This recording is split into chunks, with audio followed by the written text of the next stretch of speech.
It's amazing to me that people in the media will complain about anything. I mean, Victor Wembanyama, he shoots too many threes. I don't know about you, but last time I saw somebody that's like 7'4", 7'5", actually make nearly 35% of their three-pointers from the arc. Well, that's never happened before.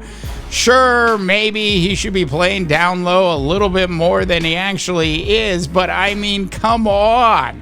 Give me a break. Victor Wembanyama is one of the great talents in the NBA, and yet, for some reason, the NBA keeps forgetting to promote Victor Wembanyama. Look, I can understand if you're a Portland Trailblazer fan and you're upset that Wemby actually had 10 blocks against your team the other day. What's next? Limiting the amount of blocks that Victor Wembanyama can have? I don't ever slow up, no I don't take shit. I got no love for the fakeness. If you wanna play tough and wanna hate this, I'll always show up. Okay, welcome to the NBA Rundown. On today's show, we are going to talk about Victor Wembanyama. I think one of the reasons I want to talk about Victor Wembanyama is a lot of people out there, for some reason, have completely forgot that Wemby is actually in the league. I mean, do you remember about 24 months ago when all the talk was about Wemby? Now, whenever you hear Wemby's name actually come up in the media, it's usually to complain about the fact that he's shooting too many three-pointers, which, by the way, is absolutely ridiculous. Look, when I pulled up the stats on Victor and I looked at his three-point percentage, if you look at what he did last year, he shot just under 33%. He's shooting just under 35%. And he's so young. He's obviously going to get better from the arc. And the only way that's actually going to happen is with practice during the actual games. So on today's NBA Rundown, I wanted to have a serious talk about Victor Wembanyama and where he is today and where he might be down the road. There are also a wide variety of rumors as well about some players potentially, some big name players potentially being traded to the San Antonio Spurs. That is the topic on the NBA Rundown today. New to the channel, please go and subscribe. And of course, like this video. You can also hear us on Apple as well as Spotify. Now, Victor Wembanyama for the season, at least to this point, is currently averaging just under 25 points a game. He's got 10 rebounds a game and nearly 4 assists a game. I wanted to also talk about what he's done in the last couple games that he's played. Now, he's currently playing, as I've been recording this podcast, against the Philadelphia 76ers in Philly. They're actually in the first quarter of that game. But what I can tell you about what Victor's done in his last couple games, he just put up 30 points against Portland.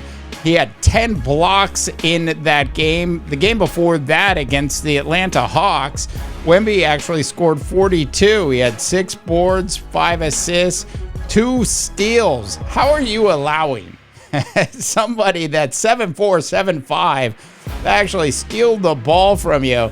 And he had 4 blocks in that game. Against my Minnesota Timberwolves, he scored 20, he had 12 rebounds, 5 assists, 0 steals, and 7 blocks in that game. Now, we've all talked about Victor Wembanyama being an alien in the National Basketball Association.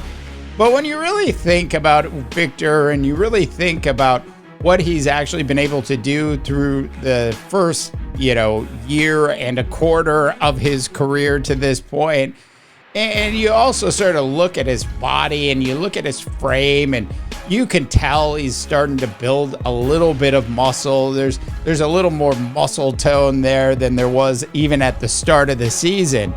So Wemby's certainly going to have to continue down that path of eating a lot more, as well as spending some more time actually in the gym working out so that he can handle the actual punishment of the NBA.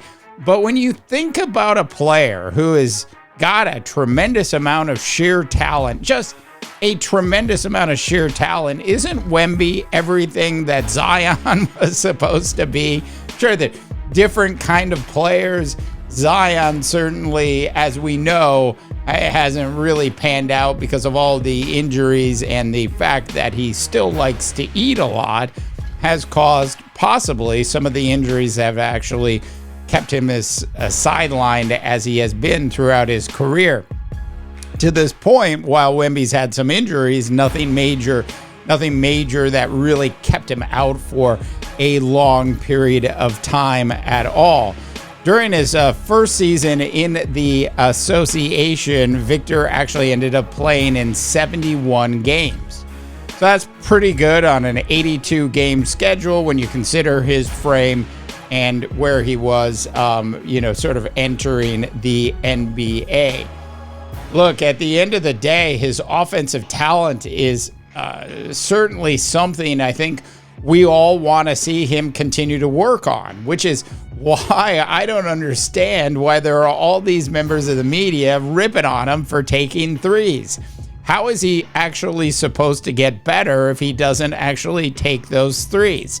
Now, one of the reasons that people are actually saying this is they're complaining about the NBA's ratings, and they're trying to attribute the increase in three-pointers to the decline in ratings. And while that certainly might be one of the factors that is actually leading to the NBA's decline, it certainly isn't the only one.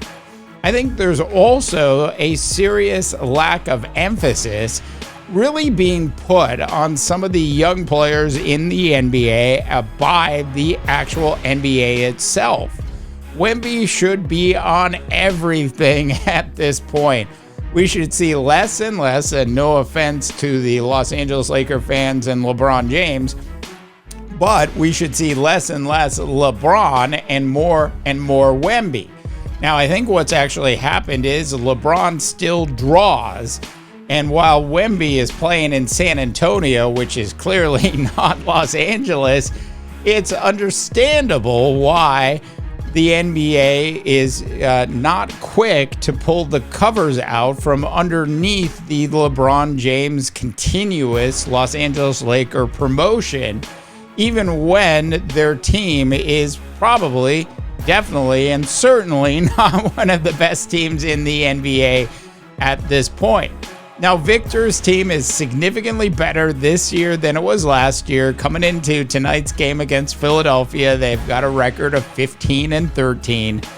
We know that Victor certainly could use some more talent around him, and the San Antonio Spurs have been stockpiling picks to actually either use those for a trade and or actually just go out and bring in some more young talent and build the organic way through the actual NBA draft. Now, one of the big rumors that has actually hit the internet in the last 48 hours is De'Aaron Fox wants out of Sacramento. And one of the landing places that people are actually talking a lot about right now is De'Aaron Fox actually ending up in San Antonio with Victor Wembanyama. Now, while I doubt that that's actually going to happen, it certainly is one of the big rumors that we've seen hit the internet over the last couple of days. Now, we've all seen the Jimmy Butler rumors. His name has basically been associated with every NBA team, including the San Antonio Spurs at this point. But imagine a De'Aaron Fox actually playing with Wemby. I think that could be very interesting, especially since we all know that Chris Paul is almost all the way down the backside of Career Mountain. All right, I'd love to know what your thoughts are on Wemby, what your thoughts are on Wemby shooting threes, what your thoughts are on Wemby as a defensive player. Go ahead and drop your comments in, as well as if you have any ideas who would be a good pairing with Wemby that the San Antonio Spurs could potentially trade for down the road. All right, for the NBA rundown, I'm Dave DeBaugh, wishing you all a tremendous rest of your sports viewing day. I don't ever slow up, no I don't take shit. I got no love for the fakeness. If you wanna play